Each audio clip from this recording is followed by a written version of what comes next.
As your leader, I encourage you from time to time, and always in a respectful manner, to question my logic. If you're unconvinced that a particular plan of action I've decided is the wisest, tell me so, but allow me to convince you, and I promise you right here and now, no subject will ever be taboo. Except, of course, the subject that was just under discussion. The price you pay for bringing up either my Chinese or American heritage as a negative is. You've stumped me, Joey. I'm not sure what that is, but It's Kill Bill. is it from Kill Bill? Okay. Is that from part 2? No, it's from part 1. Okay. It's Oh, that's is that Lucy Liu's character? Yeah, it's an Oberyn Oh, okay. cuts off Knox's head. Charlie Brown. Yeah. That part's great. Welcome to the Average Joe's Movie Club Cast. This is Justin. And I'm Joey. On tonight's episode, our movie club pick is director Robert Altman's 1973 film, The Long Goodbye. And Joey's challenge pick for tonight is David Lynch's Blue Velvet from 1986. If you're new to the show, welcome aboard. Please subscribe if you enjoy listening to me and Joey talk about movies. Just a heads up, we do discuss our full thoughts on films. So if you've not seen the movie that we're talking about, just skip forward a little bit to avoid any plot spoilers. So, Joey, how you doing? I mean, I can't complain. Doing pretty good. I am very surprised I just stumped you. Not even going to lie. I don't know. I guess I just had some kind of like maybe Bruce Lee kind of thing on the mind. Yeah, I just totally blanked on that one for some reason. What can you do? Someone had to All get good. stumped eventually. I mean, yeah, you're not wrong. And how are you, Justin? Oh, August is a crazy time of year, I should say. Yeah, lots and lots of birthdays in my family this month. Actually, this is one of the craziest times of year for me because my wife's birthday is coming up, and the following day is our anniversary. And so she's not typically the one that likes to ask for stuff, so which makes that very stressful whenever I have to try to figure out what to give her. But I think we've come to a pretty good agreement this year. We're going to the Great Wolf Lodge with the kids to have a fun-filled anniversary weekend with our kiddos. So hopefully they'll behave, and we'll have a great time at this uber-expensive hotel water park. But I've heard it's pretty nice. Have you ever heard of that place? I have heard of that. I've heard some of my guests down at work talk about it. I don't know much about it other than they've mentioned that it's a lot of fun, but it seems like a good time. Plus, I mean, it's the name, the Great Wolf Lodge. I mean, that sounds pretty dope. Yeah, at first their I was trying to book a reservation, but their website like all day on Sunday, like it just kept saying like all the rooms were booked up, and it was taking a long time to do so. So I finally called them, and I sat on like hold for like 45 minutes trying to get to this place, and finally this guy from Wisconsin picked up, and he hooked us up with. There's a premium room, so it's gonna. Apparently, the kids are gonna have a bunk bed, and it's gonna look like they're in a cave. So I think they should dig that. Hopefully, everybody is in a good mood, and we have a great time at this place. Yeah, it has like a indoor water park, and yeah, should be a good time. Since it's my anniversary weekend, I should probably avoid writing any movie reviews, which Christina definitely gives me crap about because I am a little bit obsessed about. If you have seen my letterbox and see that I do movie analysis almost daily. You write a movie review? Never. You play video games? I definitely watch way more movies than I play video games now, but Okay. So Anything exciting going on in the life of Porter? not particularly lately, just really hanging out. working. Um, Sold a lot of copies of Madden. Speaking of video games, but that's really it. Anything different with this year's game? So it has a new feature where it actually has like 10 college football teams on it this year. And so you get to play as a quarterback and try to lead your team to victory in the semifinals and in the finals of the college playoffs. Really? And then, yes. And then that bases, how well you did in that. And then, you go through the NFL combine and that affects your draft stock. And then they have a thing called the X Factor. So they basically have like 50 players in the league. So so many people on each team, but they try to make those players feel like superstars. So, like they said in the commercial, like Joe Flacco doesn't feel like Tom Brady, or, Blake Bortles doesn't feel, like Tom Brady, or, Zeke doesn't just feel like some other run-of-the-mill running back. So, and so far it seems to be working. Like I just finished a game, against the Bears, and Khalil Mack was in my face the whole game, and it sucked. It sucked real bad. So, but yeah, exciting football season's coming up. Haven't been following it nearly as much as I used to. Yeah, I think I don't know. The anticipation kind of kills me with football. So if I kind of just avoid it, then I can just show up on Sunday and enjoy it, and we'll do the fantasy league. Been doing that with the family for the last couple of years, so they really get into it. And my nephew's actually become the champion. Like if he had no idea how to do fantasy a couple of years ago, and now he's I think he's won 2 years in a row. So cool on him. And he was anxious for me to reactivate the league. You do any fantasy? No, because I really don't even keep up with pro football anymore, and I work every Sunday until like 6:37. Oh, bummer. So I wouldn't even get to catch anything but the Sunday game. I really only care about college football, and I really don't even get to watch that, unfortunately. So yeah, I catch Carolina. Here and there. I missed a few games last year, and it didn't really bother me. But life's been good as with you at being a Clemson fan, I guess. Yeah, luckily, the 2016 season I was working a job where I worked Monday to Friday, and so I got to watch that whole season, and then I got to watch the playoffs this past season, so that was good. So yeah, the last few years have been pretty good. All those years toiling away, 7-6 seasons, or going to just rinky-dink bowls and what have you. Or the being in Florence, being an hour away from Columbia, those 3-11-2 seasons that Carolina had in the 5 years in a row, having to listen to all the cocky fans basically think they were Alabama is the best way to put it. Was a thing. I'm not saying you, because you weren't, but there was definitely a lot of fans here that definitely acted like that. Yeah, people in the South definitely get riled up about their college football. Even if they didn't go to the university, they act like they did a lot of times. So that's definitely the case here in the college football South. But oh yeah, there's definitely some Clemson fans who we have our 3 titles and 2 in the last 3 years who also now think that we're Alabama, and it's like maybe not, but getting there. I mean, dial that. But well, definitely on the fast track. All right, so what movies you been watching lately? So lately, I have watched the 3 of the 6 Lone Wolf and Cub movies. Mm-hmm. Now, how long are those? Are they like an hour? Or are they pretty short? They're like hour and a half. So I watched those. They're a big box set on the Criterion Collection. They heavily influenced Quentin, and then the first 2 were remade in American. They were spliced together and dubbed over in American, called Shogun Assassin, which was mentioned in Kill Bill 2.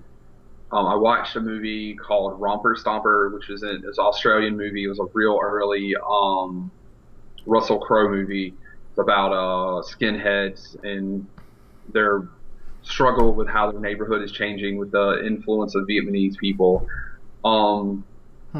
That one was okay. The main thing is like the movie itself wasn't so good, but you could just really see how good even in 1992 Russell Crowe was going to be. And then I watched Joan of Arc from 1900. It was like 12-minute movie, but like for the time period that was crazy. So Have you seen was it A Trip to the Moon? Because I was briefly looked at your letterbox, and that's what that from that Méliès guy. yeah, sounds right. Yeah. Yeah, actually, I keyed in on his work because Martin Scorsese's movie Hugo is kind of like honoring like his work, his early films. And so I went and looked up Trip to the Moon, which is like the first movie listed in the 1001 movies you should see before you die list. And so I checked out that short. Definitely recommend it. So you said this Joan of Arc deal. It's another good short film. Yeah, yeah. I mean, it's on YouTube. The one we had some new music put to it just a few years ago, but I mean, just nice pops of color from where they basically went in color on the film and stuff, which I was not expecting for 1900. I mean, Yeah. it had a freaking siege in it, and this movie was made in 1900. We watched this because it was my roommate's 1900th film, and it was from the year 1900. So I mean, Oh wow. yeah, Yeah. Yeah, I think actually to get that effect, they actually hand painted the celluloid film to get the color on there. So that was pretty crazy that was the technique back then to get color. yeah, pretty crazy. All right, so I guess I'm up. So I finally got around to watching No Country for Old Men again, the Coen brothers Oscar-winning legacy-defining classic, I guess. I mean, personally, I think I would have loved for them to win the Oscar for Best Picture for Fargo, but they won for No Country for Old Men, which is definitely like their most serious film. Like a lot of Coen brother movies are like their violence and stuff is like really tongue-in-cheek and quirky, but it's played very straight-laced in No Country for Old Men, which I don't think this is the first time I had seen it since I saw it in the movie theater right after it won the Oscar. And I wasn't, I think I was either in high school or, no, I was in college at the time, and I hadn't quite gotten into art house movies. So what's interesting about No Country for Old Men is it really plays like this real intense action thriller, like throughout the majority. And then all of a sudden at the end, it like flips its switch and is a lot more ambiguous and has this real soft ending that I was like, first time I saw it.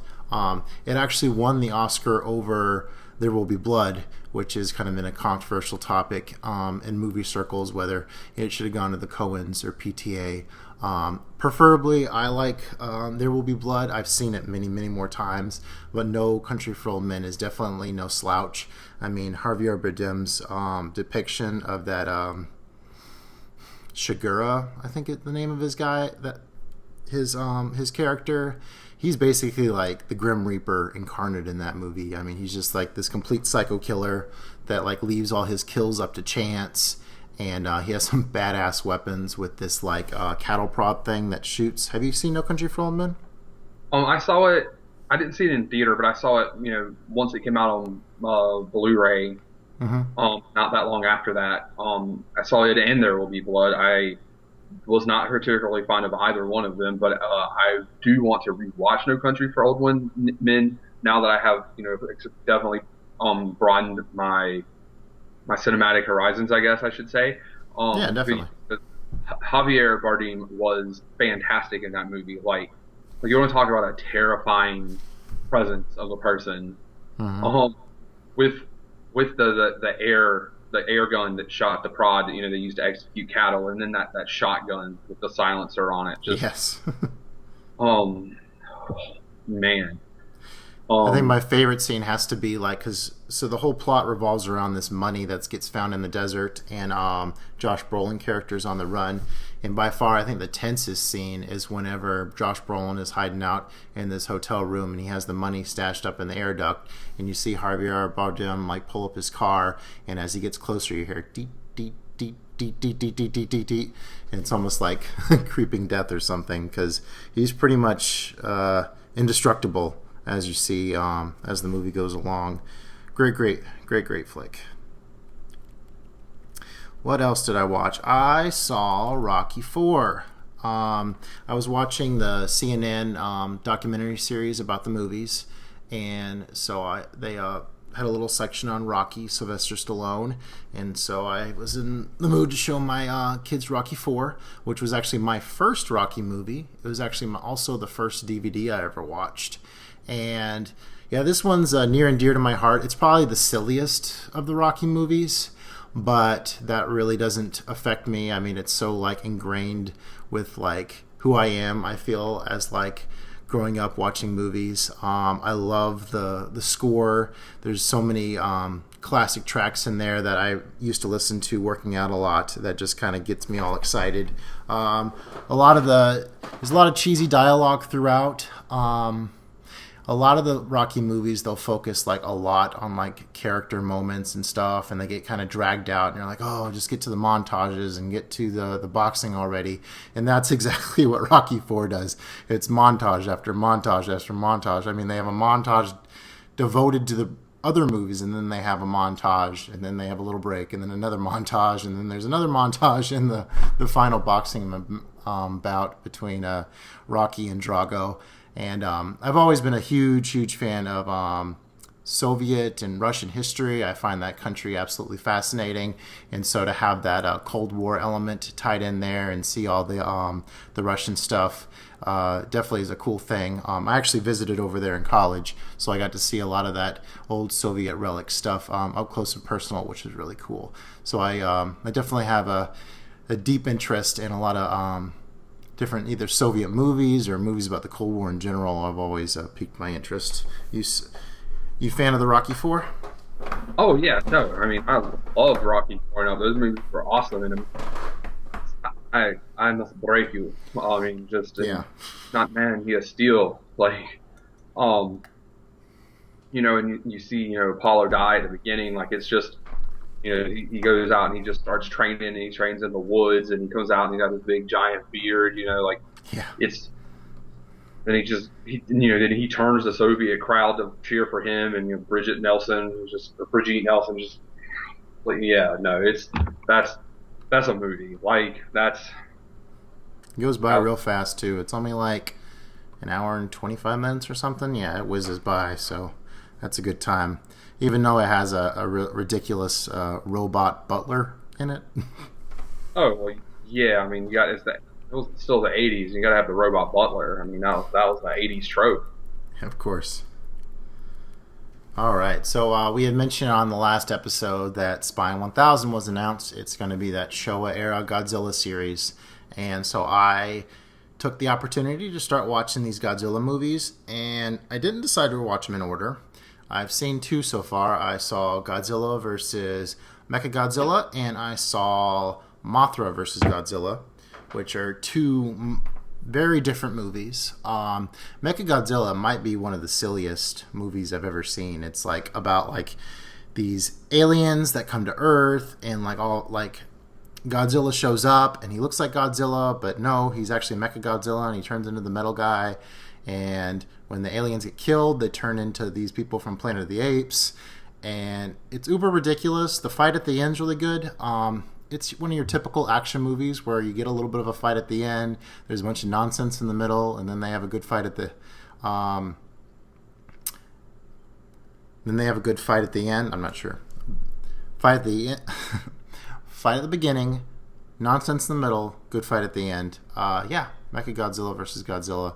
It was a fun, goofy time. Mothra, much different movie. That was actually the last movie where Godzilla was actually a bad guy, apparently. And that there's actually some more thematic elements in Mothra, dealing with like commercialism and so forth. It's also really goofy. Like, me and my kids were busting out laughing when this like giant Easter egg washes up in the beach in this movie, and there are these tiny little ladies who are like, we must have the egg for Mothra. And I didn't think the fights were quite as good. I mean, they were okay. Godzilla kind of had this floppy looking mouth. So yeah, taking in these Godzilla movies, they're silly, but I mean, that's part of history, and they're all part of Spine 1000 there. So I'm gonna definitely take them all in and see what all those are about. And I guess your roommate's a huge fan of this series, right? Yeah, he's been plowing through all the Godzillas on the Criterion channel, and we will definitely be buying the Spine 1000 set when it hits.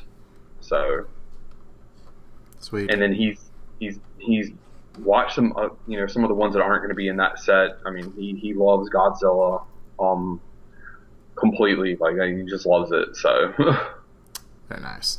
And the last movie I actually saw last night, I'd been meaning to watch this for a long time, and I just needed the right opportunity, and I finally got to it. I found out about this movie on Letterboxd. It has this really interesting poster with, I think the actress's name is Helen Mirren, but it's called The Cook, the Thief, His Wife, and Her Lover. And this is probably one I kind of regret coming into this blind, but at the same time, it gave me a really, really unique experience. It's not like any other movie. I guess the best way to describe it, it's a little like Dogville with how deconstructed it is, like how Dogville was on like this stage. This movie's a little bit like that. Like it starts off in this parking lot, and you can tell it's kind of like this more stage-looking area, not an actual like they're actually on the street. And this movie's NC-17, and it lets you know that right away when they show this gangster guy covering this guy with like shit. Apparently, the whole thing about this movie is it's this the themes kind of slamming on Thatcher era Britain, where like the wealthy folks like didn't care anything about like the poor. And so that's kind of reflected in the characters. It has like one of the most despicable villains like of all time. Like the whole movie, this guy is just yelling about this and yelling about that, and you're getting so sick of him. And Helen Mirren's like married to him, but she's having an affair with this other guy. And it's so uber stylistic. Like there'll be like a scene, like their main dining hall is like this flushed in this red color. And then they'll walk into the kitchen, which is flushed in green, and their clothes will actually turn to green. And then they'll walk outside, and it's more dark and black, and their clothes turn black. It's super stylized, interesting. It was weird. Like the first time I paused it, like just to run to the restroom, and it was like already 35 minutes into it. I was like, "Whoa, this movie is really cooking. This is going by fast." But then, unfortunately, every time I checked the time after that, it was kind of creeping by. Now, I'll give you a little misnomer here. Like a lot of people talk about like checking the time on a movie because they're like becoming disinterested. Like me personally, like I get really interested in seeing actually how a movie is paced out, and I pause it occasionally just to see where it is, just to kind of get a sense of like how it's put together in terms of timing. So whenever I say I check my watch, it's not because I'm not interested in it. I mean, sometimes I'll watch some of these Criterion foreign language movies like real late at night, and I'm like, how much is left? Because I'm like struggling to stay awake. Maybe I'm checking the time for that instance, but definitely an interesting show. A lot of racy stuff in it. It is NC-17. I'm looking forward to really digging into it with my Letterboxd review soon. So if you want a crazy artistic show like that, The Cook, the Thief, His Wife, and Her Lover. And apparently this is the director's like most main stream film. So I'll be curious to see some of the other stuff that he has done. And those are the big movies I watched recently. Saw some other stuff, but those are the main things. Make sure to check out our Letterboxd accounts to see everything we watched and all our thoughts on those. So moving on, Joey, we did get some listener feedback from all right, goody. A good personal friend of ours, Ben Higgins, who we both went to college with, and I talk movies with pretty regularly. He suggested a few questions for us, but we'll just tackle one for this week. He wanted to know our thoughts on our favorite Nick Cage performances. Joey, do you have a top 3 or anything? Well, I didn't write them down in any particular order, and I had a few more than 3, but some big ones off the top. So I won't list this one because I know you've got this one. So I loved him in Kick-Ass. Even though he wasn't the main star, but he was awesome in Kick-Ass, playing Big Daddy, kind of like in a Batman style suit. So that was pretty good. Feel remiss not to say Con Air. Um, you know, just that big handlebar mustache, that southern voice. Um, The wife beater. yeah, the wife beater, just Gone in 60 Seconds. Yeah, Um, that would definitely want to be one of my honorable mentions. and then yeah, I got a couple more real quick. National Treasure and The Rock. I mean, I think those are pretty iconic Nick Cage movies. Um, there people are asking why I'm leaving one office because I know you're going to say it, or at least I'm pretty sure you're going to say it. So, Okay. um, yeah. I guess preference it. I mean, Nick Cage is definitely with his like latest movies. He's known as this like totally batshit insane actor, and I didn't really notice how his earlier movies were quite like that until you see it in retrospect, and he's kind of been crazy the whole time. And I would say that Nick Cage's best performances are when he's able to be really hammy, but it like works for the role. Like it doesn't feel like out of place at all. So my number three would be Face Off. I just remember how amazingly charismatic he is in that movie, and how he like changes roles. Like he's the crazy bad guy, but then he's like the low what would be the word? He's just like kind of the chill good guy, and so you got that role reversal, which he's a lot of fun in. Good action movie there. My second is kind of a tie, or actually it's a three-way tie for all kind of the same style Nick Cage movie. I love Nick Cage movies where he's like explaining like what's going on in the story with like these internal monologues, which is definitely the case for Lord of War, The Family Man, and Weatherman, which all have the same feel. Much different movies, especially like Lord of War being about like an arms dealer, and Family Man being kind of like this. Um, it's a Wonderful Life kind of style Christmas movie. And my number one would be Adaptation. I'm a big Charlie Kaufman fan, and in Adaptation, Nick Cage actually plays like two different versions of himself. So he has like this zealous version of himself, and then this more like um, introverted kind of. He's basically playing Charlie Kaufman in the movie, who's like this kind of peculiar introvert, writerly type. So it's really interesting to see both of those kind of get thrown at you in the same scene at times. And Nick Cage, he's pretty wild. I actually remember I recommended you see. I thought you might like that Mandy movie from a few years ago, which I had some issues with, and you did too. But that's a lot of people have cited that as been his latest good movie, which he had some good moments in it. I hard disagree about that being a good movie. Anybody who follows me on Letterboxd knows as anytime I watch a bad movie, that is my reference point. But that's Oh neither here wow. nor. Yeah, well, like I Well, watched Plant. I was mostly saying like his performance in it was good. I had trouble. I have difficulty with that movie as well.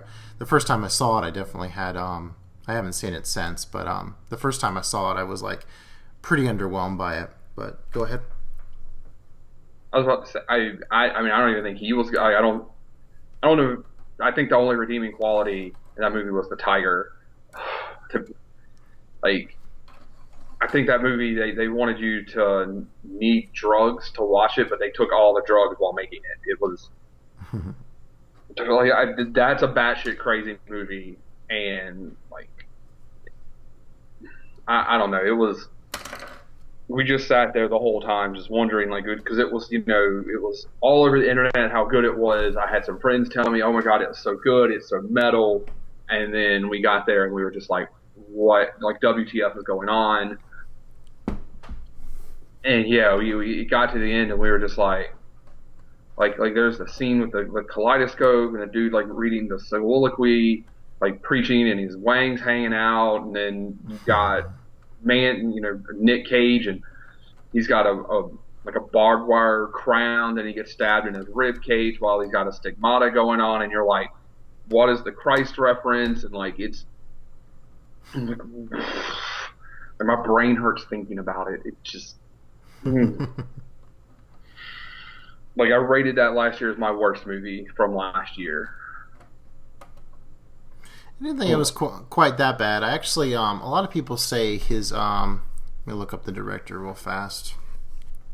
A lot of people said this was better than his previous movie, Beyond the Black Rainbow. But I guess once I was kind of familiar with the kind of really slow camera movement style he does, I guess that's maybe I was more expecting that. Another second on that director's name, Panos Cosmatos. Yeah, he has 2 films, Mandy and Beyond the Black Rainbow, to my knowledge. And yeah, definitely a stylistic director there. But anyways, that was kind of a tangent off of the whole Nick Cage deal. So, all right, I think it's about time for our feature movie of the night. Joey, want to tee it up for us? All right, so feature movie for tonight is The Long Goodbye. So the Wikipedia synopsis of this film is it's a 1973 American neo-noir thriller film directed by Robert Altman and based on Raymond Chandler's 1953 novel of the same film. The story's period was moved from 1949 to 1970 Hollywood, and it's been described as a study of moral and decent man cast adrift in a selfish, self-obsessed society where lives can be thrown away without a backwards glance, and any notion of friendship and loyalty are meaningless. Okay, some of those are pretty accurate. So, Justin, what led you to put this on your list? All right, so I'm a big fan of the Criterion directors, and I had heard tons and tons about this Robert Altman, and I kept hearing about how his movie Nashville was his magnum opus, which Nashville's come up on the show before when we were talking about Dodiskaden. I was talking about like the Altman style large cast movies, and so I watched Nashville. Wasn't a big fan. Moved on to his other film, Shortcuts. Liked that a lot better. And then as I've watched these movies, I progressively have enjoyed them more and more and more. And my favorite of his movies is his alternate Western called McCabe and Mrs. Miller. And when I was doing some research on that movie, they also mentioned he had another alternate crime movie, which when I say alternate, it's like, you have your typical Western, but this is kind of like that same kind of package just done like differently. And so that was The Long Goodbye. And so I was curious on checking it out. A lot of people say that it deserves to be put in the collection. I think there's an arguable case for that. But I'll let Joey go into his thoughts on this one. All right, so I finished this not even that long ago before we started the cast. I thought it was interesting. The first thing I would say interesting is I had only really seen Elliot Gould in 2 things before this movie. So I saw him play what I think most people around our age are going to know him from, and that is being Monica and Ross's father from Friends. And then I saw him in American History X, where of course he's trying to date the 2 Edwards fathers. The 2 Edwards mother, and of course gets called all sorts of Jewish, all sorts of Jewish stereotype names and such. So this is a very, very different role to see him in, also to see him a lot younger as well. So I was very excited to watch this movie. Having read the description, it's a PI. I love that kind of stuff. The noir-ish style stuff. I'm trying to get more into a bunch of the older noir movies. I blind bought The Killers on the sale, which I haven't watched yet. But so very very was very much looking forward to it. And so the opening scene I thought was very interesting. Just trying to feed his cat, wrong cat food. Goes out onto the balcony. You got a bunch of hippie girls just naked, and then they were prevalent throughout the movie, just naked hippie girls don't really do anything, they're just kind of there. Well, they're doing some drugs. Well, they do some drugs, yes, because he buys them brownie mix, but they don't really do anything else other than and drugs And in some very topless yoga. yeah, some very sexy stretching going on there. I think didn't the lady have like purple pants and she had her like leg twisted all the way up to her head? It was like, oh, okay, that's a good position. Yeah. Um, and as I was writing my letterbox review, I was like, yeah, these girls are kind of useless, but I think I saw someone mention, it showed, that they're hippies and that they're in the 70s, which I mean, I think, the a bunch of other stuff would have showed they were in the 70s, but my take on it was not once did you ever see him go, my God, these broads are hot. Oh, they're look at oogle them or anything. He was just more like, hey, they're going to catch cold, and someone else said something, and he was like, they make candles, and they just do yoga, and I don't think they're lesbians. He That was a pretty cool line when the one guy's like, when he heard that they had this candle business, you're like, whatever happened to people having real jobs? I think the cop said that. yeah, the guy who was it the cop or was it a thug that was following him? And he's like, I'm not supposed to know you're following me. It's like, I think the thug was more oogling them. I thought that was what one of the cops said, but you yeah, might but be, so I might be wrong. I think that was the thug. I mean, that was the same thug that he didn't wasn't supposed to know was following him. Like, was the young thug who was trying to prove himself, or I guess Hmm. the gang member or whatever. Um, so overall, I mean, it was a very okay movie in my opinion. There were I guess my main issue, like I wrote in my letterbox, was that everything that they did to try to throw you off, um, just to me made it kind of obvious where everything was going. I mean, not obvious, but it was instead of making me immerse me in the movie of like all the misdirection and making me go, oh man, what's happening? It was just like this, this is what's going to happen, and it didn't immerse me, and which was unfortunate. Since I really like Elliot Gould, from the things I had seen him in. There's some cool things, with shots. You would hear the actors on screen talking, and it would pan off to like an ocean. Or there was the one scene where he's talking to Eileen Ward and her husband, and it's basically like the shot of the ocean, or they're talking and he's at the beach rather, and it's like they put the shots on top of each other almost, and it's like translucent. Yeah, And that was kind of it's a reflection of Marlowe through the glass as yeah, Marlowe's on the beach walking around while Roger and Eileen are talking about something inside. Yeah, that was probably my favorite shot of the film. yeah. And you got to see like $5,000 bill, which you don't see, Does especially that now exist? ever. I think back in the day they did. You had bills bigger than $100 bill. Most of the time they were more for banks. Back before things were digital, banks would move them between themselves, so you wouldn't be carrying stacks of $100 bills. You'd be like, oh, here's $5,000 type thing. Hmm. Um, but because even in the movie they were like, yeah, a lot of these don't exist, and three were in the briefcase. Blah blah blah. So, and I'm sure there's probably gonna be something I missed somewhere or something, but it was it was an okay movie. It just didn't immerse me the way I was hoping it was going to when I was going into it. That's fair.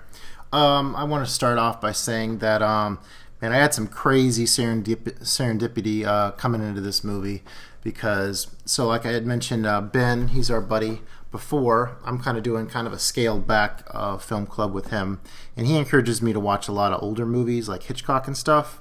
And one of the old classic noir films I always hear about is this movie called The Big Sleep, which is everyone says is like really confusing, which it is to an extent because there's like a lot of characters and you could kind of get confused about who the characters are and their motivations. But I thought it was reasonably straightforward. And so then I start watching The Long Goodbye, and I find out the character's name is Marlowe. And I was like, wait a minute, that was the name of the character from The Big Sleep. And so I checked, and sure enough it was. And then with a little bit of research later, I found out this is actually another Big Sleep and Long Goodbye are the same actor about the same private eye. So just different stories, made decades later. Much different much different type of noir film. Like I had mentioned earlier, alt noir. Well, previously I thought this was like an alt crime movie, but it's actually alt noir. So I came into this blind, not realizing it was about a private eye at all. All right. Um, so yeah, I mentioned Raymond Chandler. He's the author of both of these books. So these two movies are similarly related. So yeah, it just blew my mind the fact that I watched basically these similar movies back to back and had no idea their connection until I was watching them. So you were saying you were into noir movies. What are some of your what comes to your mind when you think of noir movies you like, Joey?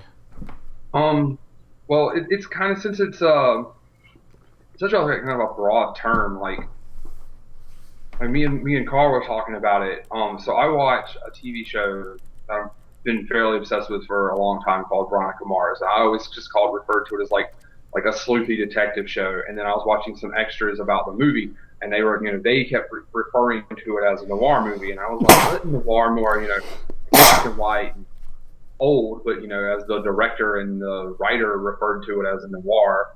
And so it's like, well, is this just director, or detective-y style stuff? And so, and I think Actually, like we watched. I actually have a Go ahead. definition. I actually have a definition here of film noir. So it's a cinematic term used primarily to describe stylish Hollywood crime dramas, particularly those that emphasize cynical attitudes and sexual motivations. Hollywood's classical film noir period is generally regarded as extending between the 20s and the 50s. So that's how it's defined. So I guess it's a style of movie. We just kind of plug in the blanks with what we're used to seeing with those movies, like with these hard-boiled detectives and like smoky lounges and black and white. And all right, go on. Sorry. Well, I mean, based off of literally that. So yes, I would categorize V Mars. So I mean, granted, that's a TV show with a Kickstarter movie. Um, so I see in our notes here, the first movie I saw in theater, Who Framed Roger Rabbit, literally the first movie I saw as a child. Um, Oh wow, I didn't know that. That's just watched awesome. The Killing. Yeah. Okay, right. The Killing. I just watched that not that long ago, which was fantastic. Um, and I probably have a ton that I've watched that I literally am just blanking on. Um, but it's just a style I'm more interested in getting into. So, like I said, I bought The Killers, having literally just like, just look at the cover, read the back, and I was like, this sounds really dope. Um, and like I've never seen LA Confidential, and I want to watch that. I feel like that would fall into that genre or style. So Yeah, definitely. I think the first one I can remember watching and thinking, wow, this had, I guess, a noir. I mean, I didn't know it at the time, but Blade Runner. And then it's funny that I used to watch Tiny Toon Adventures, and they used to do little parodies of these noir-styled movies. And so that's kind of how I grew up, kind of getting familiar with this stuff. And so I was actually watching this stuff, making fun of it before I ever watched it. So I guess that's kind of an interesting way to approach things. Maybe they come off to you a little bit more silly, or if you get what I'm saying there.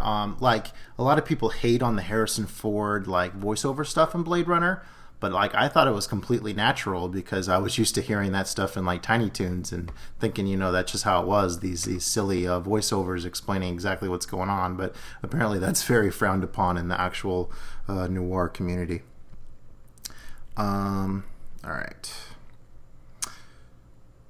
All right. So with The Long Goodbye, like I mentioned, alt noir. So I didn't notice it a whole lot throughout the movie. A little bit here and there, but doing some reading afterwards, I was picking up on more of like the alt noir tropes that are going on here. Like, for instance, the Marlowe here in this film, Long Goodbye, he has kind of this whole like disheveled personality. I didn't notice it when I was watching the movie, but apparently he has a mismatched suit, and he, like the Eileen lady who hires him, like she says she hires him based on like his picture in the paper, which he looks like a hot mess in. So, right there it points to the fact that this guy he's kind of a mess, not quite as put together and straight laced and on top of things as the Marlowe that Humphrey Bogart played in The Big Sleep. One of the things that I'll go ahead and say what mine is, and then I'll ask you yours. My favorite Marlowe moment from Long Goodbye has to be all his like striking the match on like everything in sight in order to light his cigarette. It was like constantly kept lighting matches here, there, everywhere on glass. Did you notice that? But yeah, I mean, he noticed. I mean, that he struck a match on anything. I mean, he literally was smoking the whole movie. Just And apparently, every Gould didn't actually smoke. He, it was all acting there too. good. I mean, I guess my favorite thing was literally just more him himself as Marlowe. Was anytime the cops would ask him a question or somebody would ask him a question, he was just a smart ass, and he was just like, "No, I'm not answering this question." It was just no, and wouldn't answer it, or would give some off the collar remark. It just and just basically skirt the answer, skirt the question. So, were you surprised to see John Williams' name pop up in the opening credits?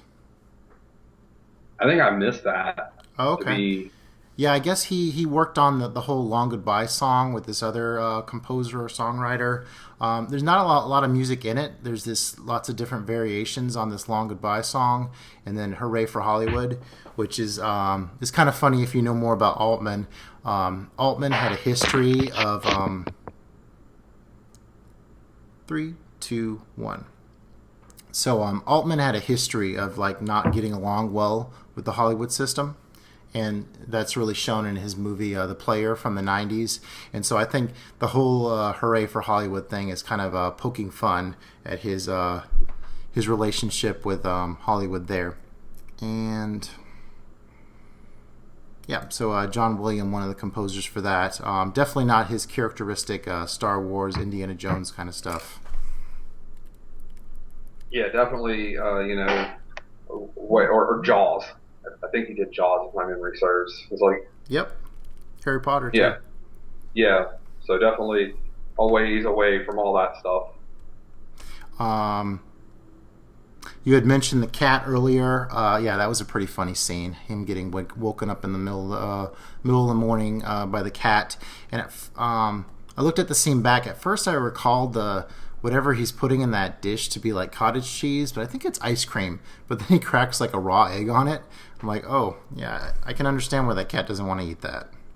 Yeah, I also thought it was like cottage cheese, and was like, that's really gross. Yes, Either especially with an egg. either way, that's really gross and just bad. And so then we're introduced to the stoner chicks next door because they want him to pick up some brownies.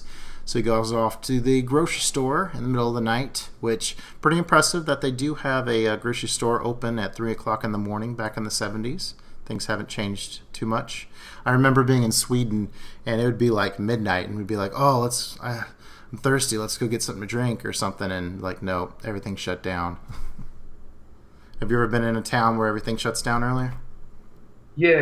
Like where my parents live in Bishopville, it was a small town. I mean, I think they have a couple stores because they're on I-20, but like everything in the actual town, is shut down. It's just the truck stop, but outside of that, everything's shut down. And Um, I was so, picking up yeah, on that same vibe you mentioned earlier with like this, like definitely being in the 70s because we do see these like hippie girls compared to what you would typically see with a noir film being in the 50s time span. And so then the plot really gets kicked in when Terry shows up and he's like, "Oh man, you got to get me out of here. You got to get me down to Mexico." And Marlowe, I guess he's a good, solid friend, so no questions asked. He brings him down to Tijuana, goes back, and like you had mentioned before, he gives the cops some shit about what he knows about Terry's whereabouts and gets him thrown in prison. So right off the bat, Marlowe's really getting the raw end of this deal with Terry. yeah, and just it was all very suspicious because Terry's got these claw marks on his face, and you see that his hands all jacked up, and he didn't ask any questions. He's just like, I need to go to TJ, and he's like, right now at 3:30, 4 o'clock in the morning, yeah, I need to go to TJ's. Like, sure, no worries, I'll take you. And it's like, that seems fishy. Well, I think he said something about I need to get away from my wife or I need to get out in front of it. And he's like, no worries, I got you, fam, and just takes him. And it's like, all right, well this is bad. So the listeners don't know this, but so Joey backed away from the camera a little bit, and I'm getting a look at his T-shirt. Which what is that? The Nakatomi Building? Yes, it's the Nakatomi Corporation Christmas Party, 1988. Very awesome. A little Die Hard reference there. Not a segue, just veering off track as we will. Anyways, I think one of the funny moments, little parts, was this gatekeeper that liked to do impressions of classic movie stars. I didn't recognize most of them, the ones he was doing, but I did recognize whenever he did Jimmy Stewart. I've seen a couple Jimmy Stewart movies in the last couple years, like mentioned it earlier in the cast. It's a Wonderful Life. So, and he's also, I think his Hitchcock movies are, I guess, definitely known as noir. Like, I think he was in, Vertigo and North by Northwest. So, so a little tribute to some of the noir actors with that crossing guard.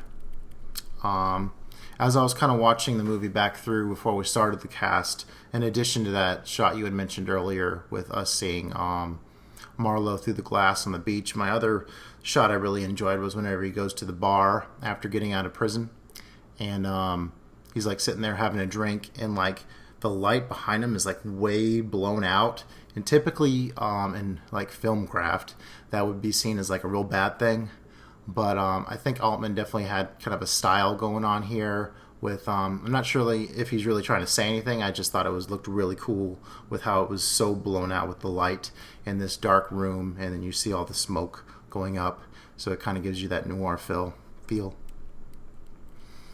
All right, and so as the plot progresses, Marlowe takes this case to find this writer who has gone missing. I guess was he missing, or did she know where he was, and she just needed Marlowe to retrieve him? I think she didn't know where he was at the beginning. Like she needed him found, and she wasn't sure where he was, and at least that's how it was portrayed. I can't remember if by the end it was that she actually knew where he was and she was just playing stupid. Probably. She's pretty mischievous. Yeah, but it's definitely portrayed as that. Hey, I don't know where my husband is. Will you go and find him? And so the husband's played by Sterling Hayden, and his character in this is Roger Wade. And have you seen Dr. Strangelove, Joey? Yeah, I saw that last year. Okay, so that's the same guy. That's the general, the crazy one that's trying to end the world. That's the same guy. Yeah, he was also in The Killing. Okay, sweet. Kubrick yeah, which alone. I just saw. Yeah, I just saw last week, the week before, like very recently. Awesome. So yeah, it was so he goes looking for this guy, and he ends up being this big burly man, which is not what I expected at all. It's kind of out of nowhere for, usually you think of a big burly man like he wouldn't go missing because he can take care of his shit. But yeah, so you have this big burly guy, and I guess he's drying out at this rehab facility, and his doctor's this real teeny man, which is kind of, there's an interesting part that plays into that a little bit later. One thing I thought was interesting about the rehab clinic, like Marlowe keeps like running into these like patients who are like doing these like counting exercises. So I was wondering if I mean, for the most part, it seems like this place is like for like maybe like celebrities drying out or whatever in California, but it almost seemed like these other people were like kind of like OCD types, with like the one lady's like walking through this checkerboard, like counting carefully. Not exactly sure what was going on there, but that kind of stood out to me. So the doctor is played by Henry Gibson. He's this little guy. And he's actually an Altman regular. He's in Nashville. I guess the thing I want to get to with him is like later in the movie, he shows up to this partner of this party of Rogers, and he's like, "Give me my money." Roger, and he's like getting all in his face, and he actually smacks him, which you do not expect to see this little teeny doctor like having his way with this big burly guy. So I found that pretty entertaining. He's almost like a Captain Jack, Blackbeard kind of sort. I think in one thing I read, people compared him to Hemingway.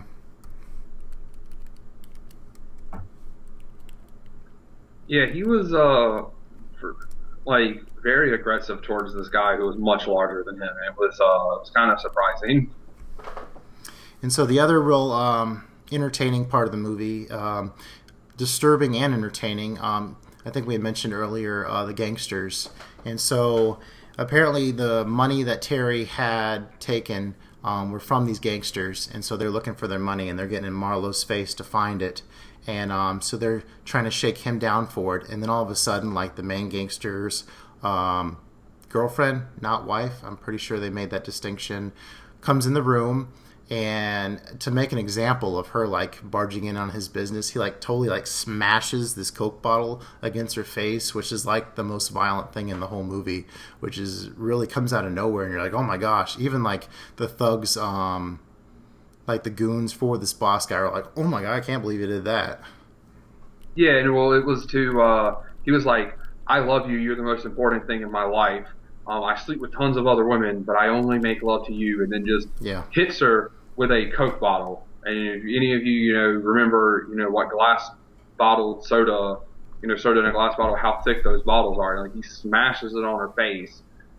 And then he's like, and I love her, and I don't like you, Marlo, so just think what I'm going to do to you. And it was like, all right, well, this guy means business. Like, so, and then, you see her later, and her face, her nose is all fudged up, and, Yeah. She looks like, definitely been in an act. Yeah, her, all over her face with the bandages. Yeah. Looking back at the movie, I didn't notice this the first time, but as I was kind of skimming through it one more time, I saw some interesting foreshadowing. Like there's a part where Roger's talking about suicide, and he's asking Marlo about that, and then it like pans over to the water. And so once we've seen the rest of the movie, we know that that's how Roger goes out, with getting too drunk and kind of going off and drowning in the water. Yeah, just walked right in, and you had them not being able to get to him, and then the dog just running on the beach as opposed to the dog jumping into the water going too, which I thought was kind of interesting. Usually, which you're used to dogs being like, oh, the beach, or just the water. Yeah, a lot of interesting dog things in this movie, actually. And then you had talked about it earlier about, and I think I wanted to get to it at some point, and the fact that these private eye movies like this, it has a lot. They like to focus on these like little like twists and turns and these little things going on in the story instead of like the big picture at the end. Like it's almost like the journey means more than the destination, that kind of approach. And that's kind of like, I'm going through all these different little things that stood out to me. And for the most part, I would say, there are some confusing elements, like, I remember where I was getting to. So he goes to Mexico, like on 2 different occasions throughout the whole thing. Like, when he gets back to his apartment, he gets the $5,000 bill, which at first I thought was like his payment for like helping get Roger back. But when I was reading into it more, that's actually that was sent from Terry, right? Yeah. There's a note. It was like, "Hey Marlo, I'm sorry," and you can see that it's like from Terry or whatever on there. Mm-hmm. And so he goes down to Mexico to figure out what's going on, if Terry's still around, and the cops swear, he died or whatever. And like I mentioned before, just a few minutes ago, with dogs, like Altman decides to like zoom up on these 2 dogs doing it on this Mexican street, which is kind of random. Yeah, and it was just like, oh, he's walking, down the street, and another time where he lights his match on anything, he just lights it on the road, and it's like he actually caught these 2 dogs having sex, like it wasn't staged. Like, oh, he's walking, oh, these 2 dogs are going at it. I'm just gonna zoom in on it as he walks out the frame, and then just cut the scene and just left it in there, and it was like, that was kind of odd, but okay. Yeah, a lot of back and forth trying to kind of, I guess, throw you off. And it's funny how you mentioned earlier that you could kind of see where it's going. I have a unique approach to where I don't really try to guess where it's going. I mean, sometimes it'll cross my mind like, oh, that's obviously going to be like the bad guy. Like, whenever you're watching a Pixar movie nowadays, you're like, well, that person's being nice now. They're obviously going to be like a bad guy later on. But for the most part, I say that I don't generally try to predict how movies are going to go, so I never take that. Like a lot of reviewers will be like, oh man, that was so predictable, but I generally like to go into things just kind of with an open mind and not trying to figure it out. Like, I never go into things trying to be ahead of the story. I mean, I try not to do that as well. It's just, I don't know, like, the movie started, Terry comes, and then they're like, Terry's dead, and I was like, and then, there was money involved. I was like, Terry's not dead. Mm-hmm. He's got the money. Mm-hmm. I was like, he's with Eileen. And it just, it clicked in my head, and then it was like, it just, it was like, because there were so many moving parts, which, these movies usually have. It was like, there's so many, and they were just trying to keep you away. Yeah, from thinking that. Sure. That makes sense. That definitely makes sense why someone would construct a story with so many different weird stuff going on in order to throw you off to like that original thing that happened. And like you had mentioned in teeing this movie last week, Mr. Arnold Schwarzenegger shows up for a very buff cameo, uncredited. Oh yeah, I guess. He was buff. He was very buff. That's back in his like pumping iron days. Yeah, he was definitely buff. Yeah, it was pretty odd how it was almost like the gangster had everybody stripped just to give like Arnold Schwarzenegger a chance to like, be this like ridiculously good looking guy in his underwear in the scene. Kind of came out of nowhere. It's kind of what I felt. It was like everyone's stripped, and I was like, is this just a reason for Arnold to like be topless and like then in his underwear for a second? I was like, that's kind of what this feels like. Pretty much. Like we've had all these naked hippie chicks, in like a scene here and there throughout the movie. It's like, here's something for the ladies. And then, and so Marlowe, I guess the $5,000 bill falls out, and the gangster's like, oh, you did have my money. And then conveniently, like, all the money shows up. And you're like, oh, okay. And then that's kind of like the point where the movie's like trying to wrap itself up. In watching it back, I had kind of forgot how he got into the hospital, but do you recall how he actually saw Eileen like zooming off in a car, and he's like trying to stop her, and she like runs him down? She doesn't run him down. He cuts across the road trying to catch her, and he gets hit by another car. Oh, he gets hit by another car. Oh, wow. But, yeah, and then he wakes up, and he's like, oh yeah, where am I? And he's like, oh, I'm in the hospital. I was chasing a car and got hit by a car. I gotcha. Yeah, there's a lot of weird stuff going on with Eileen. Shoot, even the part where like Roger goes and wanders in the ocean, she's like trying to like seduce Marlowe with this candlelit dinner and so forth. Yeah, she's just trying to keep him away from everything. Yeah, throw him off the scent for sure. And then after the money comes up, he goes down to Mexico. He goes down to Mexico again and actually bribes the cops this time. He's like, where is Terry? And finally they give in. And he has the confrontation with Terry, which was probably my favorite part of the whole movie, where he's really been put through the ringer with all this shit involving his best friend, and he lets him have it. I had wrote down the line right as I was doing my notes. You will never learn, Marlowe. You're born a loser. And then we get this shot from the cover of the movie where he guns Terry down, like another big action scene finally, and all these back and forth conversations of this investigation. Any thoughts on that ending? Yeah, I was just expecting he was going to bring him back to America and take him to the police, and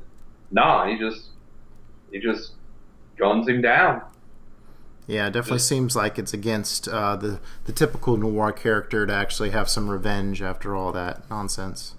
But, he'd been put through a lot, and, threatened by gangsters, put in jail for 3 days. He just went through a whole bunch of shit, and then The cop was, not the cop, Terry was just like, well, I had a dead wife and it was an accident. He was like, dude, you bludgeoned her to death. Well, whatever. And basically, the guy he thought he knew wasn't, I guess he realized wasn't his friend, so he just capped him, walked away, and as he walked away, there's Eileen in the Jeep, and he's just like, Yep. Yep, it's over with. Yeah, I was just about to say that. And then it plays "Hooray for Hollywood" again. Definitely on a ending it on a quirky note. I guess the last thing I wanted to say about this is so this isn't like the only movie I can think of that really kind of twists the noir genre on its head. I had mentioned to you The Big Lebowski. It's kind of the setup with Lebowski going on this case is very similar to The Big Sleep. And then there's another movie that kind of it's more of an homage. Paul Thomas Anderson's Inherent Vice is kind of this confusing noir kind of crime caper like you had described in your review. So definitely recommend checking those movies out if you want some more noir / making fun of noir / homaging noir. So and I can't say anything but great things about Big Lebowski. I saw that for the first time earlier this year, and I now have the 20th anniversary 4K of that, and I found the Steelbook. So I bought that movie twice this year. I love it. I can't say enough good things about the dude, El Duderino. Like, it's just great. If you haven't seen that movie, like, just go watch it. It's fantastic. It's two thumbs way up on that movie. So I love all the quotes in that movie, like with Donnie and John Goodman's character and the dude. I mean, there's so much good dialogue in there, but the last 45 minutes, the story goes absolutely nowhere, and that for some reason that really bugged me. But like we've said many times already, I mean, these kind of movies, it's more about the journey than the payoff. Yeah, I've only seen it the once. Surprisingly, I haven't actually watched it again since I bought it, but I did just watch it earlier this year. But I will definitely be rewatching that movie sooner rather than later. But it was one of those movies, kind of like I watched Snatch for the first time last year. Everyone was like, I can't believe you've never seen it, but I didn't like Lock, Stock, and so I didn't watch it. And then I had never seen this movie. It was Coen Brothers, if I'm not mistaken, right? So yes. I had finally gotten around to watching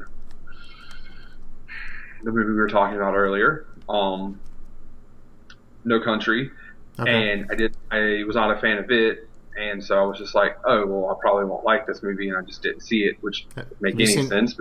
Have you seen Fargo yet? I have never seen Fargo, but I am more I am more inclined to watch that. But it didn't make any sense. I'd seen A Brother Where Art Thou, and I loved that movie. So yeah, that's a great one too. Great music in that one. Yeah. All right. So what's your verdict on Long Goodbye? I believe I rated it. I gave it 3 stars. Just because there was some good cinematic stuff. The performances were fine. It was just it was just one of those movies. It just didn't stand out to me. It just didn't really hook me. I don't hate it, or I wouldn't tell anybody like, hey, this movie sucks, don't watch it. It just wasn't for me, I don't think. Okay. I wasn't totally engaged with the story all the way through. I thought there was fun elements throughout, but then at the end it kind of hooked me and enjoying it a little bit more. I definitely appreciate all the style that went into it, and so I would consider it an excellent movie, even though it's not my favorite by any means. I gave it 4 stars for an excellent movie. That's definitely worth checking out. Okie dokie. So moving on with our show, we got one more movie to talk about. It's our challenge portion of the show. And last challenge, I wanted to tee Mr. Porter up with the works of David Lynch. Now, this is your first David Lynch film, right? Yes. Okay. So how does the wacky, zany, weird world of Lynch work for you so far? All right. So the movie starts out, and you got... And it's Blue Velvet we're talking about. Yes. So, yes, Blue Velvet. Sorry, that was my fault. So Blue Velvet, that's the movie. starts out and you've got this long, the whole screen's filled with blue velvet, and then you get this scene opening, and there's like an old style fire truck coming out, and it's very red. And I'm like, all right, color is going to be this real big deal in this movie. And then after that, you see like a scene with some flowers, again, very bright and colorful, and then color other than Blue Velvet, because the song Blue Velvet is a big deal in the movie. But outside of that, like I didn't really like where I thought color was going to be kind of a big deal in the movie kind of faded away.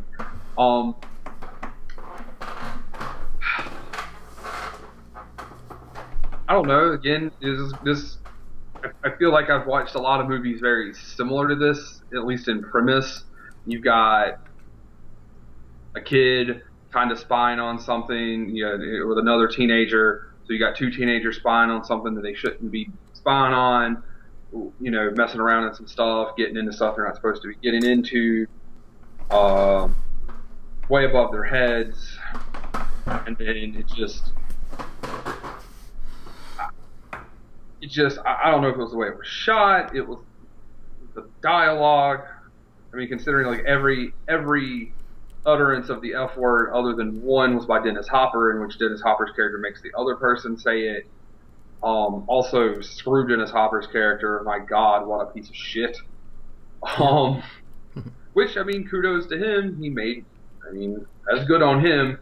But from my understanding, a bunch of people passed on that role because it was such a shitbag role, and he took it because he was like, oh man, this is like me. I don't even have to really act. Now, that may not be true, but that's my understanding. He was actually in a real dry spot with his career, so this was almost like a resurgence for him, being in this movie and a couple others, all back to back. But man, like you have Kyle MacLachlan, who's very young in this role. It looks like they wanted someone to look like Matthew Broderick, and maybe they couldn't get. Clearly, probably couldn't get Matthew Broderick, because Matthew Broderick was a big star at this point in time in the late '80s. But I mean, like they had Kyle MacLachlan's hair made to look like Matthew Broderick. It just was basically like, we need Matthew Broderick, but can't get Matt Broderick, and that was. Well, just to pipe in real quick, so David Lynch's film, like right before this, was Dune, which was MacLachlan's first role. So Lynch and MacLachlan are like best bros, so that's why he's in this movie.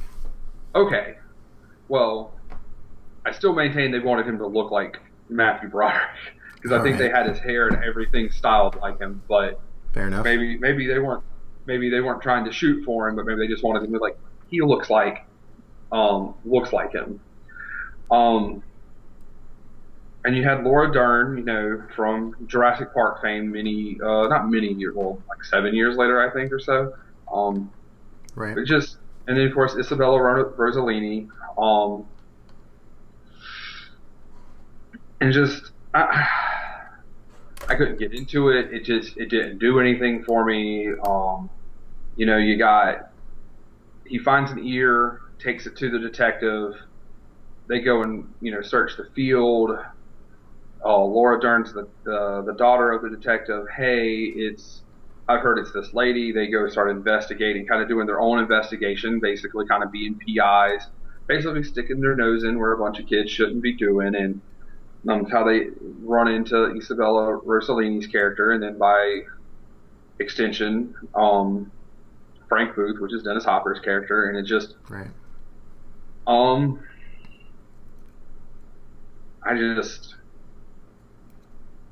I don't know, man. I just couldn't. I finished the movie. Like, it wasn't like that bad. I mean, I've watched much worse movies, but it just didn't do anything for me.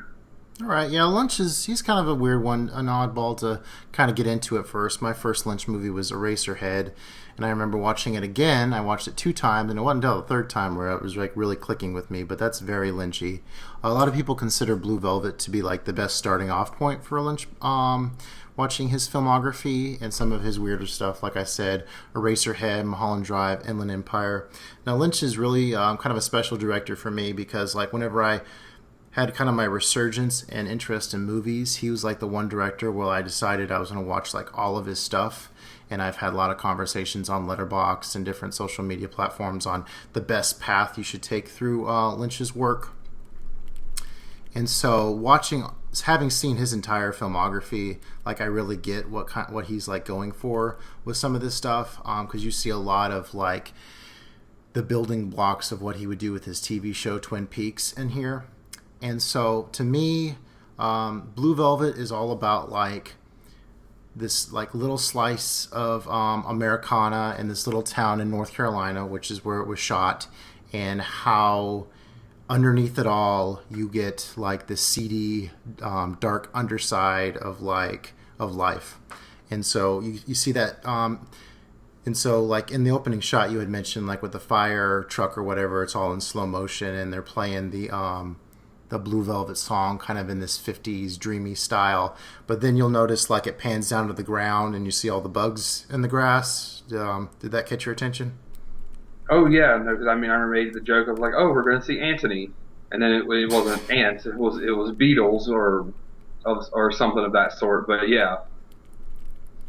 So yeah, that's definitely a little visual metaphor going on there. That this is all about like, you know, the criminal underbelly of like this your good wholesome American values or whatever. And I thought, and I chuckle every time how the dad has a heart attack, and you know they show how like the hose gets bent and like the hose gets bent so it stops the flow, and it, you know, he has the heart attack at the same time. So it's kind of on the nose but kind of silly at the same time. Did you? I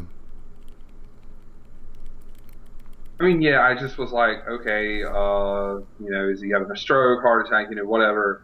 It was again, yeah, that's pretty silly because it's just like what's going on. And you know, I did see the big sign that it was Lumberton, which, you know, is not that far from where I live. Oh wow. But yeah, no, I mean, I'm only like 40 minutes from the state line, but I was just figuring it was like some fictional Lumberton or somewhere else. I did not piece together that it was actually North Carolina.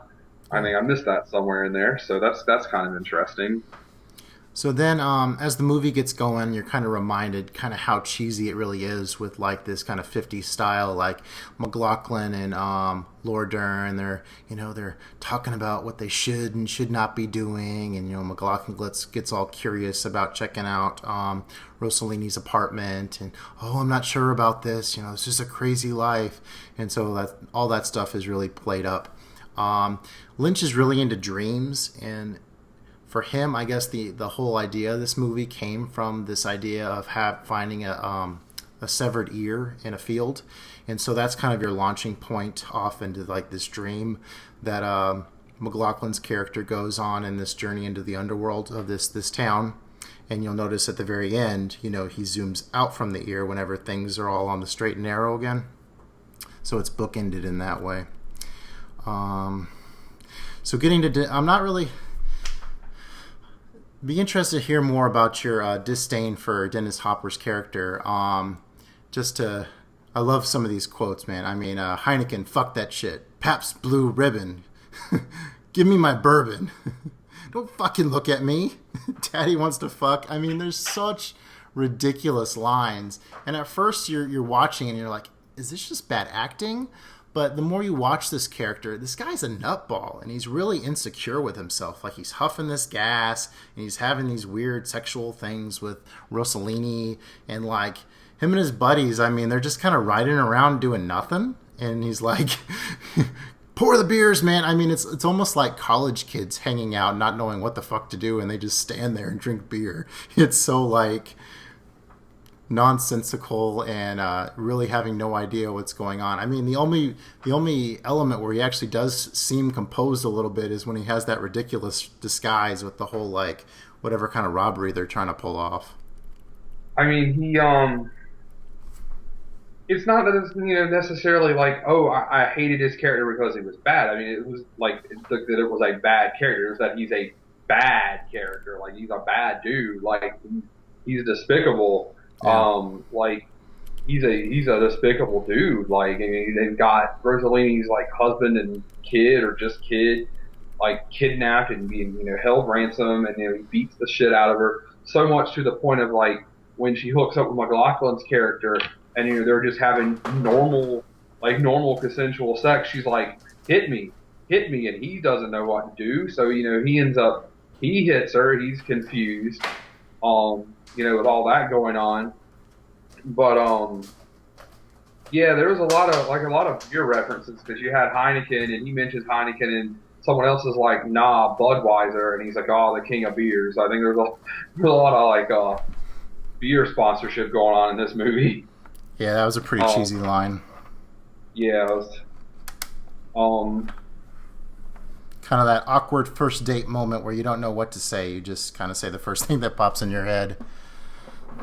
yeah, and then yeah, that there's just the Pabst Blue Ribbon, which is kind of weird because now it's such like a hipster beer for everyone to drink PBR, or it was one of those things where we were in college that was what the college some of the college kids drank just because it was super cheap. Yeah. It was PBR and like Steel Reserve. It was like the cheapest things you could get your hands on. Yeah. Um, but now it's like, oh, it's PBR. It's the cool thing, and it's red, white, and blue, and it's like, all right, whatever. Hell yeah. Like you had mentioned earlier, like his sex scene with Rossellini, like she's trying to get him to hit her, and I kind of get this sense that like that's him ultimately him like going to the dark side for a moment there with falling into this violent act, and it really like haunts him, like he has like this whole like nightmare about it. Um, Yeah, yeah, because like, okay, so it's the clean cut boy, and gets he's corrupted. having, yeah, well, it's not even necessary. Well, I mean, I guess in that sense, it's by today's standards, that's not being corrupted because she's asking for it and it's consensual, but it's like just messing with his head that he hit her, Yeah, he's but going down this rabbit hole. yeah, it's this rabbit where he broke in, and then he's just doing all this other stuff, and then it just you know it's all just very strange. It's just she's so far down the rabbit hole. It's not even funny because she Uh, doesn't even think that she can do anything without being beaten. So It's really interesting. If you ever look up reviews of this movie on YouTube, Robert Ebert's one of the ones that pops up, and he absolutely hated um, Rossellini's depiction of like her in this movie, especially like the scene towards the end where she's naked. She's like, "Oh, that was just so demeaning to her." But then you listen to like interviews with Rossellini, and she's like, "No, Lynch was such a sweet guy, and they were so nice about it." And pretty awkward moment showing up to your girlfriend's house holding this lady who's declaring that you're her lover, and then Laura Dern's like, "Oh, I forgive you, Jeffrey." some yeah, pretty cheesy moments. that whole scene was really weird because like there's it's the car scene, and it looks it's this chase, and you think it's going to be Frank, and then it's Laura Dern's ex-boyfriend and his Yeah. boys, and like, we're going to fight you, and then it's this naked chick, and they're like, oh, what the hell's going on? Oh, we're going to leave, and then it's like, Jeffrey, hold me, and then her parents are like, or her mom's like, put a jacket on her, we're calling the cops and the police, and yeah, and then she realizes and is crying, and she realizes that they had slept together, and it was kind of a CF kind of moment because then like it didn't even matter, they still ended up together, and Yeah. she was at his house with his, I guess, his grandma and aunt or something or Yeah, a lot of old whatever. ladies. Oh, Yeah, one of Jeffrey, them. you're such a nice boy. Yeah, it was just And there's a lot again, of and then there's a lot of weird little Lynchy moments in there. Like there's the part where like they're pushing McLaughlin around outside the car, and you have this random old lady like dancing up on the top of the car, and then like there's one part where the one guy's singing, and then you look at the light bulbs and they flash, and then there's a part where they like vanish out of the room altogether, and those are all these little Lynchy things that you'll see in shows like Twin Peaks that you're like they're strange, but they're Lynch, and Lynch fans. They really come to love him. Or um, the one dude sings into the work light, the hanging work light.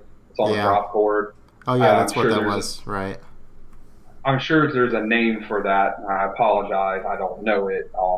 I'm sure my grandfather and like my uncles would be mad at me for that, but he's singing into it like it's a microphone, but singing karaoke because it's on a cassette, and Right. yeah.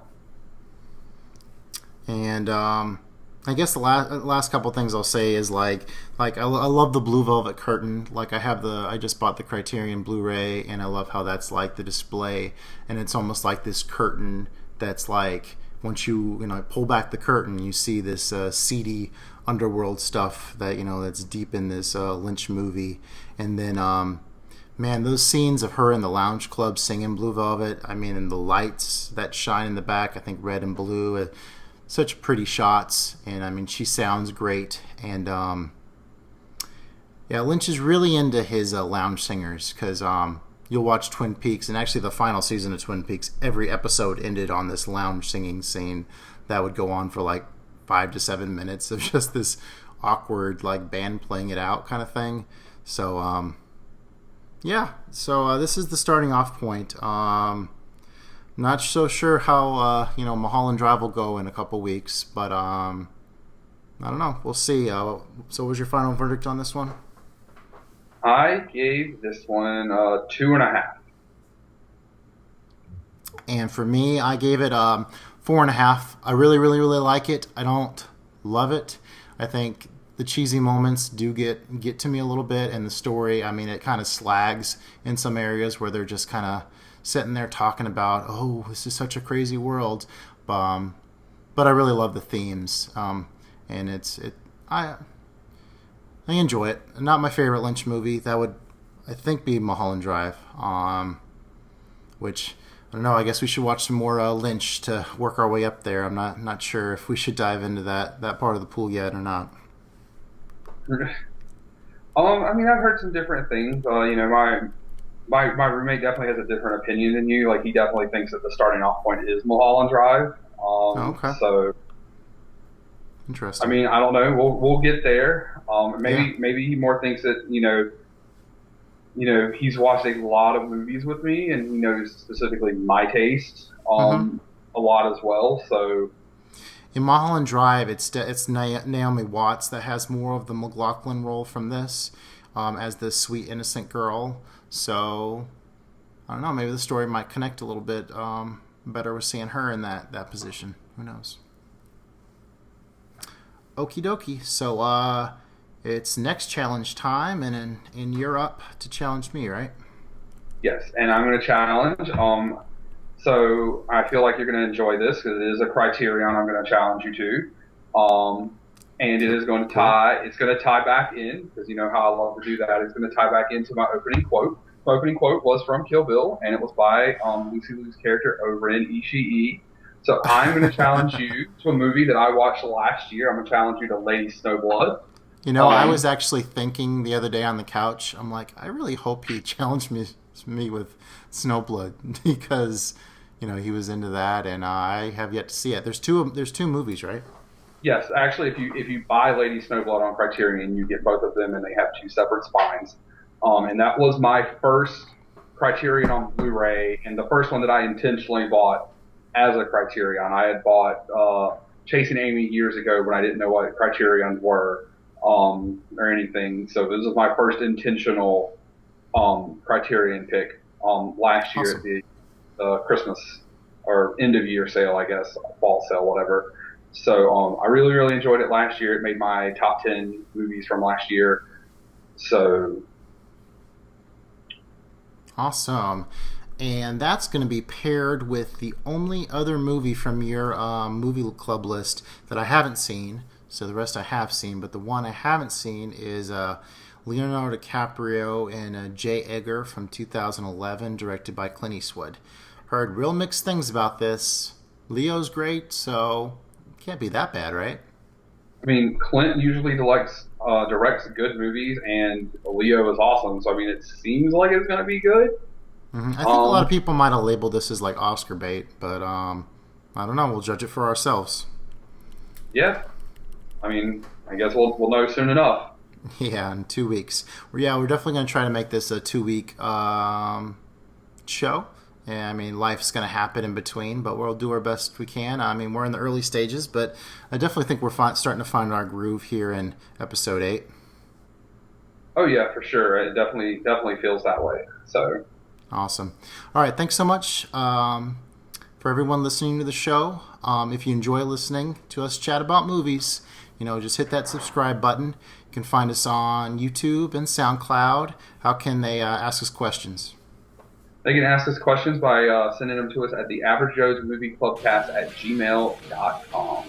Well, really, we'll take them any way we get them. If you comment on Letterboxd and reference the show, I mean, we'll channel it through there, or leave a comment on the YouTube video, whatever it takes. But we do have that Gmail account for you there. So, until the next time when we watch J. Edgar and Lady Snowblood, happy movie watching, everybody. Let's go. Goodbye. Thank you so much.